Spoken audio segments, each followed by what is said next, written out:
بسم اللہ الرحمن الرحیم۔ السلام علیکم، میں ہوں عمران احمد اور آپ دیکھ رہے ہیں میرا YouTube channel AIO audio books. آج میں آپ کی خدمت میں زاویہ کا اگلا ایپیسوڈ لے کر آیا ہوں جس کا عنوان ہے صاحبان علم۔ تو چلیے شروع کرتے ہیں۔ ہم سب کی طرف سے آپ سب کی خدمت میں سلام پہنچے۔ جن بابوں کا میں اکثر ذکر کیا کرتا ہوں اور جن میں خاص طور پر بابا نور والے کا ذکر رہتا ہے، ان کے بات کرنے کا انداز اور بات کو سمیٹنے کا، پیش کرنے کا جو رویہ تھا، عام لوگوں سے بے حد مختلف تھا۔ آپ یہ سمجھ لیں ان کی باتیں کوٹیبل کوٹس کا درجہ رکھتی تھیں۔ مثلاً کہا کرتے تھے، جو خیر کو قبول نہیں کرے گا، خیر اس کے گلے پڑ جائے گا۔ کہتے تھے نماز کی قضا ہے، خدمت کی قضا نہیں۔ پھر ایک اور اسی طرح لمبا بیان جس کے اوپر ہم ذرا الجھ گئے تھے، اور اب میں اس الجھن سے تھوڑا سا آزاد ہوا ہوں۔ وہ یہ تھا، بھیجنے والے نے انسان کو کسی کام کے لیے، کسی عمل کے لیے بھیجا ہے، صرف پڑھنے پڑھانے کے لیے نہیں۔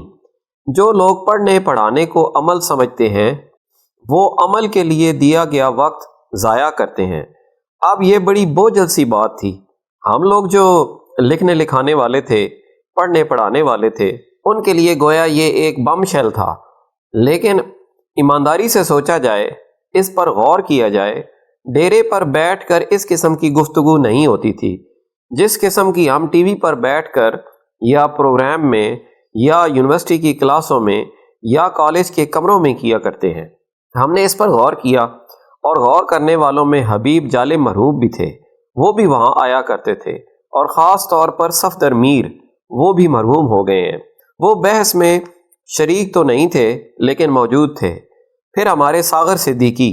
سوچتے سوچتے ہم اس نتیجے پر پہنچے کہ یہ جو ریٹ آف لٹریسی ہماری شرح تعلیم ہے، اور اس کے بارے میں ہم نے قول فیصل دیا ہے کہ شرح تعلیم 17، 18، 20، 21% ہے، اس سے زیادہ نہیں۔ تو بابا جی نے کہا کہ جس تعلیم کو یا جس علم کی شرح آپ یہاں محدود کیے بیٹھے ہیں، ہمارے اندازے کے مطابق پاکستان میں شرح تعلیم جو ہے وہ 90% سے 92% ہے۔ اب یہ ایک عجیب و غریب بات تھی۔ انہوں نے کہا، جب آپ تعلیم کو جانچتے ہیں، آنکتے ہیں، بیٹھ کے تولتے ہیں، تو آپ صاحبان علم کو نہیں لیتے، صاحبان قلم کو لیتے ہیں، اور صاحبان علم میں اور صاحبان قلم میں آپ تخصیص کر دیتے ہیں، حالانکہ ان کو ملا کر رکھنا چاہیے۔ صاحبان علم میں وہ سارے لوہار، ترکھان، ویلڈر، ٹیکنیشین، دھوبی، اعلیٰ درجے کے درزی خاص طور پر شامل ہیں۔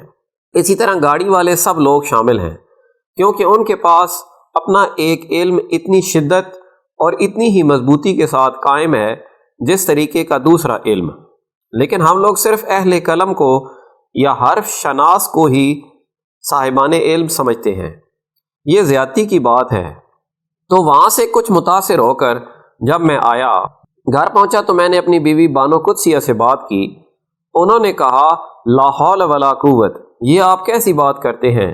صاحبان علم تو ہم ہیں، کیونکہ ہم لکھتے ہیں، ہم رائٹر، ہم ادیب ہیں، ہماری تو کتابیں چھپتی ہیں۔ آپ کہتے ہیں کہ ایک بڑھائی جو ہے وہ بھی ایسا ہے۔ تو وہاں ہمارے ایک پرنسپل صاحب بیٹھے تھے جو کہ اب بھی ایک بہت بڑے کالج کے پرنسپل ہیں۔ اشفاق، یہ بالکل زیادتی کی بات ہے۔ انہوں نے کہا، ہم ان کو کیسے صاحبان علم کہیں؟ میں نے کہا، آپ کا کیا شعبہ ہے؟ انہوں نے کہا، کیمسٹری۔ وہ کیمسٹری کے پروفیسر تھے۔ میں نے کہا، دیکھیے پروفیسر صاحب، اگر کیمسٹری کے شعبے کے اور آپ کی لیبارٹری کے دروازے خراب ہو جائیں اور آپ انہیں تبدیل کرنا چاہیں تو آپ کس کو بلائیں گے؟ تو انہوں نے کہا، ترکھان کو بلائیں گے، بڑھئی کو بلائیں گے، کارپینٹر کو بلائیں گے۔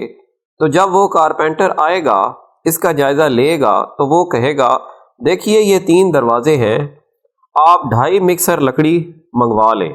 اب آپ کا سارا کالج بتا دے کہ 2.5 مکسر لکڑی کتنی ہوتی ہے، وہ ایک پورا علم ہے نا اس کا۔ اب جب وہ 2.5 مکسر لکڑی کہہ چکے گا تو پھر کہے گا، پرنسپل صاحب، چونکہ یہ دروازے اندر کے ہیں اور ان کو بارش کا پھانڈا یورش نہیں ہوگی، اور جب ہم یہاں دیار لگانے کے بجائے پڑتل استعمال کریں گے تو بہتر ہے کہ آپ 2.5 مکسر لکڑی پڑتل کی منگوا لیں، اور جب آپ کا اکاؤنٹ آفیسر جانے لگے گا تو پھر وہ کہے گا یہ پورے 6 فٹے دروازے نہیں ہیں، 5.5 فٹ ہیں، اس لیے آپ شہتیری نہ لیں، پھاڑا لے لیں۔ تو یہ کچھ ٹرمز ہیں، پورے کا پورا علم ہے، وہ آپ کے دیکھتے دیکھتے ان چوکھٹوں کے اوپر دروازے چڑھا دے گا، تو وہ صاحب علم ہے یا نہیں؟ کہنے لگے ہم تو صاحب علم نہ کہیں گے، لیکن ہم اسے اپنے فن کا ماہر کہیں گے۔ ویسے آپ بھی اپنے فن کے ماہر ہیں، وہ بھی ہے، آپ اسے تسلیم کریں، لیکن ان کے لیے یہ تسلیم کرنا بہت مشکل تھا۔ پھر تھوڑے دن ہوئے، میں یہ بوجھ لے کر، یہ بہت بڑا بوجھ ہے، میں آپ کی خدمت میں عرض کرتا ہوں۔ ایک یہاں پر ہماری محفل تھی، ایک ہوٹل میں تو حکیم سعید مرحوم کیا کرتے تھے، وہاں بڑے دانش مند لوگ اکٹھے ہوتے تھے۔ وہاں میں نے کہا یہ ایک مسئلہ ہے، آپ اس کو تسلیم کرتے ہیں کہ ان کے پاس علم ہے؟ تو وہاں ایک جج صاحب ریٹائرڈ تھے، کہنے لگے اشفاق صاحب آپ خدا کا خوف کریں، آپ یہ کہہ رہے ہیں کہ ایک معمار، مستری، راج، چنائی کا کام کرنے والا صاحب علم ہے۔ میں نے کہا جناب میں ان کو صاحب علم نہیں کہتا، میں ان کو آپ کے اور اپنے برابر سمجھتا ہوں، وہ اتنی تعلیم کا مالک ہے جتنے ہم ہیں۔ کہنے لگے خدا کا خوف کریں، بڑے پریشان ہوئے، کہنے لگے آپ یہ کس طرح کہہ سکتے ہیں؟ میں نے کہا دیکھیے جج صاحب، پاکستان میں جتنی بھی ہائی کورٹس ہیں ان کے نیچے بیٹھنے والے جج جن چھتوں کے نیچے بیٹھتے ہیں جو ان پڑھ مستریوں نے بنائی ہوئی ہیں، اور آپ اپنے فیصلے لکھتے ہیں، آپ ان کو کہاں پلیس کریں گے؟ خدا کا خوف کریں۔ کہنے لگے چلیے یہ بات ہے تو ٹھیک ہے، لیکن یہ بڑا مشکل ہے، اس کو اس حد تک برداشت کرنا۔ پھر انہوں نے کہا دیکھیے میں آپ کو یہ رعایت دیتا ہوں۔ پروفیسر کہنے لگے آپ ان کو اسکلڈ لیبر کہہ لیں۔ میں نے کہا آپ انہیں ٹیکنیشین کہیں۔ جب بھی آپ بات کرتے ہیں، بڑے بڑے مضمون لکھتے ہیں، سائنس اینڈ ٹیکنالوجی کی بات کرتے ہیں، سائنس تک آپ پہنچتے ہیں، ٹیکنالوجسٹ تک آپ نہیں پہنچتے، تو پھر اس ملک کا کیا بنے گا؟ ہاں کیوں کہیں گے ان کو اسکلڈ لیبر، کیوں کہیں گے؟ کہنے لگے نہیں۔ اس بات پر کچھ دیر جھگڑا چلا۔ وہاں پر ایک ڈاکٹر صاحب تھے، بہت اچھے آدمی ہیں۔ ڈاکٹر صاحب کہنے لگے اشفاق صاحب دیکھیے اتنی رعایت آپ کو دے دی ہے کہ اسکلڈ لیبر کہہ لیں۔ میں نے کہا ڈاکٹر صاحب آپ کے خوبصورت اسپتال کے اندر جہاں آپ ہارٹ کا بائی پاس کرتے ہیں اس کے باہر ایک ویلڈر ہے، وہ ویلڈر بھی ٹانکا لگاتا ہے، آپ بھی ٹانکا لگاتے ہیں، تو آپ میرے حساب سے دونوں برابر ہیں۔ دیکھیں ویلڈر بھی تو کمال کا کام کرتا ہے۔ کہنے لگے یہ برابر کیسے ہو گئے؟ میں نے کہا دیکھیے میں ویلڈر کی گن آپ کو دے دیتا ہوں، کتنے بڑے آپ ڈاکٹر ہیں، آپ سے کہتا ہوں مجھے ایک ٹانکا لگا کر دے دیں تو آپ نہیں لگا سکتے۔ تو کہنے لگے یہ تو کبھی ہم نے سوچا ہی نہ تھا، اس کے بارے میں اب کیا فیصلہ کریں؟ میں نے کہا اس کے بارے میں بہت سنجیدگی سے فیصلہ کیا جانا چاہیے۔ آپ اتنے بڑے اپنے صاحبان علم کو کاٹ کر پھینک رہے ہیں، اپنے اور ان کے درمیان بڑی خلیج پیدا کر رہے ہیں، جس نے آپ کے ملک کو بہت کمزور کر دیا ہے۔ آپ مجھے یہ بتائیے کیا آپ ان لوگوں کو وہ عزت نفس لوٹا کے دینا چاہتے ہیں یا نہیں؟ وہ سیلف ریسپیکٹ جس کے وہ حقدار ہیں، جیسا کہ ولایت کے مہذب ملکوں میں ان کو تنخواہیں زیادہ نہیں ملتی، پیسے ان کو زیادہ نہیں ملتے، لیکن عزت تو ان کو وہی ملتی ہے جو بانڈ اسٹریٹ کے ایک لارڈ کو ملتی ہے یا چلی کے ویلڈر کو ملتی ہے۔ کہنے لگے ہمارے ہاں چونکہ ایک ہندو کا نظام ذہنوں میں چلتا آ رہا ہے، منوں کا برامنوں کھشتری وی شودر وہ نکل نہیں سکا، اس لیے اس پر بڑی شدت سے غور کیے جانے کی ضرورت ہے۔ شروع میں ڈیرے پر بابا جی علاج بالغذا بھی کیا کرتے تھے، ہمارے بابا لوگ کرتے ہیں علاج الٹرنیٹ میڈیسن، متبادل ادویات سے۔ وہیں اس کا پتہ چلا، وہاں کچھ لڑکیاں آئی تھیں، بڑی پیاری خوبصورت، بہت گہرے سانولے رنگ کی، 4-5-6 برس کی، ایک بڑی عمر کی عورت تھی، ساتھ ایک بابا تھا، وہ اس کا علاج کروانے کے لیے آئی تھیں۔ تو میں نے بابا جی سے پوچھا یہ کون بچیاں ہیں جو اپنا علاج کروانے کے لیے آئی ہیں؟ انہوں نے کہا آپ طائے کو لے آئی ہیں، یہ بچیاں وہ ہیں جو بہاولپور ملتان میں کاٹن پکر کپاس چننے والی ہیں۔ تو مجھے خیال آیا کہ پاکستان کی ریڑھ کی ہڈی وہ خواتین ہیں جو کپاس چنتی ہیں یا رائس پلانٹر ہیں، یہ خواتین ہیں جن کا نام اخباروں میں آتا ہے یا جو روز اپنی برتری کے دعوے کرتی ہیں۔ نہ وہ تو ہمارے جیسی ہیں ہم ان کے ساتھ کے ہیں۔ یہ آپ کا پاکستان جس کی ساری اکانومی کے دار و مدار کاٹن کی اکانومی پر ہے، اور جو آپ کے لیے اتنے سارے ڈالر، پاؤنڈ، ڈچ مارک، ین حاصل کرتی ہیں، وہ وہی لڑکیاں ہیں جو کاٹن پکر ہیں۔ میری چونکہ تجسس کی عادت ہے تو میں نے پوچھا، بیبیو یہ کپاس چننے کا کام کتنا مشکل ہے؟ ہاں جی بابا، یہ جو پھٹی چگنا ہوتا ہے بڑا مشکل ہوتا ہے۔ تو میں نے کہا تمہاری بڑی شیخی ہے، یعنی میری نگاہوں میں تمہاری عزت سب سے زیادہ ہے، اخبار والی عزت نہیں۔ اس نے کہا نہیں، آپ کی بڑی مہربانی۔ میں نے کہا مجھے یہ بتاؤ، یہ جو تم کاٹن چنتی ہو تو کیا یہ مشکل کام ہے؟ کیا میں یہ نہیں کر سکتا؟ تو کہنے لگی مرد یہ کام نہیں کر سکتے۔ میں نے کہا کیوں؟ کہنے لگی ان کی انگلیاں موٹی ہوتی ہیں، وہ پھٹی نہیں پٹتے، پورا جوٹا پوٹ کے لے جاندے نے۔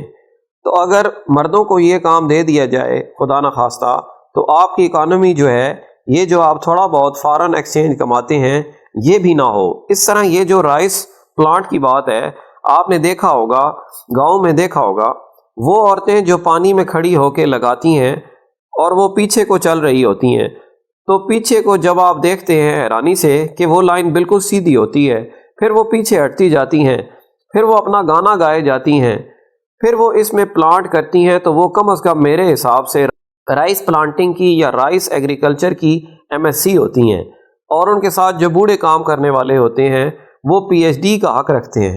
تو ان لوگوں کو جو ہمارے ملک کی ریڑھ کی ہڈی ہیں اور جو صاحبان علم ہیں، جو صاحبان قلم نہیں ہیں، اب ہم یہ چاہیں گے ان صاحبان علم کو جن میں عملی طور پر علم موجود ہے، ان کو کوئی ایسی صورت پیدا کرے کہ ان کے پاس یہ جو تحریری اور حرف شناسی کا علم ہے وہ بھی پہنچ جائے۔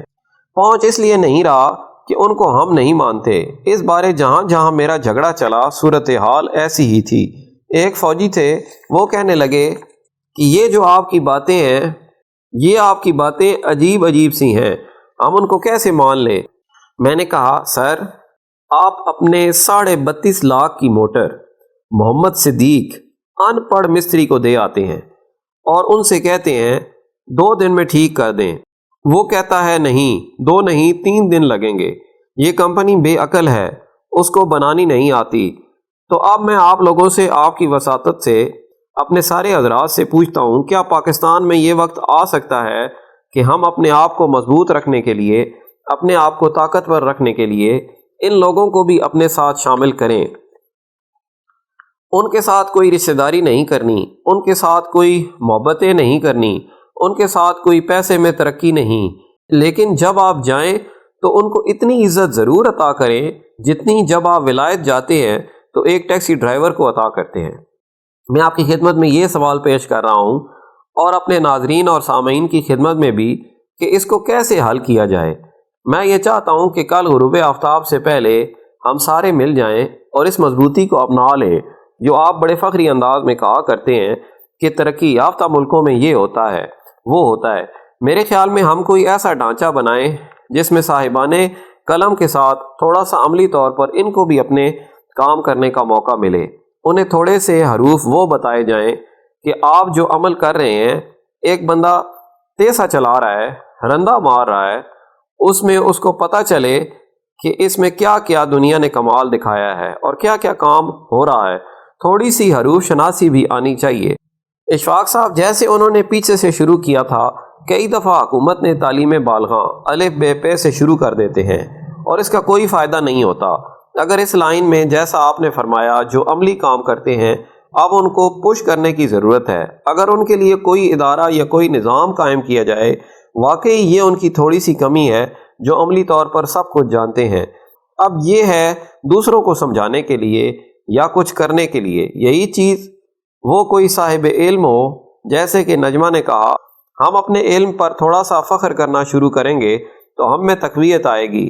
ابھی ہم تھوڑا سا ڈرے ہوئے ہیں۔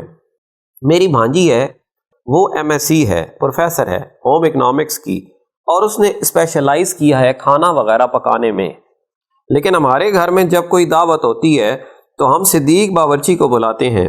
ایک مرتبہ شادی پر دیر کی بات ہے، 42 دیگیں پکانی تھیں اور وہ باورچی 42 دیگوں کو کس ترتیب سے تیار کر رہا تھا اور کتنی مستعدی سے اور اس کے پاس کتنا علم تھا، آپ اس کا اندازہ نہیں لگا سکتے۔ تو میں یہ درخواست لے کر آیا تھا آپ کی خدمت میں کہ لوگوں کو سیلف ریسپیکٹ، جو کہ ان کا حق ہے، جو کہ ان کی توقیر ہے، وہ ان کو لوٹا دینی چاہیے، بہت ضروری ہے، ورنہ پھر ہم اسی غلط فہمی اور کوتاہی میں مبتلا رہیں گے جس میں اب ہیں۔ یہ تو میری بات تھی جو میں نے آپ کی خدمت میں پیش کر دی۔ کچھ الجھنیں میری بھی ہوتی ہیں جس سے میں آپ کو زحمت دیتا ہوں، وہ یہ ہے کہ ایک بہت ہی ذہین انسان، غیر معمولی ذہین انسان، بہت زیادہ، کیا بات ہے، وہ عام لوگوں سے مل نہیں سکتا، ان کے درمیان زندگی نہیں بسر کر سکتا، ان سے کچھ کٹا کٹا رہتا ہے۔ میرا خیال ہے وہ اپنی تخلیقی قوتوں میں اتنا مگن ہوتا ہے کہ اس کو شاید دنیا کی ضرورت نہیں رہتی۔ شاید یہ بات ہو سکتی ہے، یہ نہیں کہ وہ کٹا رہنا چاہتا ہے، لیکن وہ اپنے میں اتنا مگن ہے، جس طرح ہمارے ملنگ بابا ہیں، وہ اتنا پرسکون ہے کہ وہ باہر کی دنیا میں آنا چاہتا ہی نہیں۔ جہاں تک ذہانت کا تعلق ہے، جس کی لیٹسٹ ڈیفینیشن یہ ہے کہ وہ شخص ذہین ہے جو خود کو ماحول میں ایڈجسٹ کرے، لیکن وہ ایسا نہیں کر رہا، اس کا مطلب ہے اس کی ذہانت میں کوئی خرابی ہے۔ میرا خیال ہے کہ اس کو اپنی ایک مکمل دنیا ملی ہوئی ہے، ایک انٹلیکچول ڈسکورس اپنے ساتھ کر رہا ہے، وہ جینیس کی بات کر رہا ہے، غیر معمولی ذہانت کی بات ہے۔ جس طرح آپ نے شروع میں مثال دی ہے بابا جی نور والے کی، جو کبھی اسکول نہیں گئے، کبھی کالج نہیں گئے تھے، لیکن جو ان کا نالج تھا، اس کی بنیاد پر شاعر اور آپ جیسے اسکالر ان کے پاس جا کر بیٹھتے تھے اور شیئر کرتے تھے۔ اس کا مطلب ہے ان میں ذہانت اوسطاً زیادہ تھی، وہ آپ لوگوں کو متاثر کرتے تھے اور وہ پوری طرح لوگوں کے اندر گھلے ملے بھی رہتے تھے، انہوں نے پوری طرح ایڈجسٹ بھی کیا خود کو، اپنے آپ کو۔ یہ آخری فقرہ آپ کا غور طلب ہے کہ گھلے ملے رہتے تھے، بلکہ گھلنے ملنے کے بغیر ان کا علم نکلتا ہی نہیں تھا۔ یہ کیوں ہے؟ میں نجمہ کی بات یہاں تک تو مانتا ہوں، یہاں تک تو ٹھیک ہے کہ وہ اپنے آپ میں، اپنے کام میں، اپنی لگن میں ایسا مصروف ہوتا ہے کہ اپنا رابطہ قائم نہیں رکھ سکتا، لیکن اگر وہ ملنگ بابا ہے تو پھر وہ اریٹنٹ کیوں ہوتا ہے؟ ملنگ بابا اریٹنٹ نہیں ہوتا۔ میں آپ سے سوال یوں نہیں کر رہا کہ اس کا جواب یوں دیں، یہاں تک تو بات ٹھیک ہے، لیکن یہ لوگوں سے میل ملاقات کرنے میں، لوگوں کے ساتھ گھلنے ملنے میں وہ اتنا کیوں پابند ہوتا ہے؟ اپنی ذات کے اندر وہ آگے نہیں چل سکتا۔ اگر وہ ملے تو وہ بہت کچھ فائدہ پا سکتا ہے، اس کی ذات کو بھی، معاشرے کو بھی۔ یہ زندگی کی چھوٹی چھوٹی پیچیدگیاں ہیں جو کہ انسان کے ساتھ ساتھ چلتی رہتی ہیں، لیکن ان پہ غور کیا جانا بہت ضروری ہے۔ میں نے یہ دیکھا ہے کہ ڈیروں میں، تکیوں پر، زاویوں، ہر ایسی باتوں کا بڑا پالن ہوتا ہے اور ان پر غور کیا جاتا ہے اور آپس میں مل کے بات کی جاتی ہے۔ اور ہمارے بابے جو ہیں، میں آخری بات عرض کر دوں، ان میں جو بالکل صحیح بابے ہیں، وہ علم کو صرف دو حصوں میں تقسیم کرتے ہیں۔ ایک وہ ڈیرے کو مانتے ہیں، یہاں علم ملتا ہے، یا پھر وہ سائنس لیبارٹریوں کو مانتے ہیں، جہاں سائنسدان کھڑا ہو کے کام کرتا ہے، جہاں ڈائسیکٹنگ ٹیبل ہے، جہاں پر کام ہو رہا ہے، جہاں پر سر الیگزینڈر فلیمنگ بیٹھا ہوا ہے، اس کی بابے بہت عزت کرتے ہیں، اور سائنسدانوں کی اتنی عزت کرتے ہیں جتنی وہ میٹا فزکس کی عزت کرتے ہیں۔ خواتین و حضرات، اتنی ہی فزکس کی عزت کرتے ہیں۔ بڑی مہربانی آپ کی، بڑا شکریہ آپ کا۔ انشاءاللہ پھر کسی اگلی نشست میں ملاقات ہوگی تو کچھ اور چیزیں آپ کی خدمت میں پیش کر کے پھر آپ سے فائدہ اٹھاؤں گا، اور پھر اس کو مجتمع کر کے آئندہ کسی وقت میں کچھ اور لوگوں کو دینے کی کوشش کروں گا، بشرطِ زندگی۔ اب تک کے لیے اتنا ہی، اپنا خیال رکھیے اور ہمارے اس چینل کا بھی۔ اللہ حافظ۔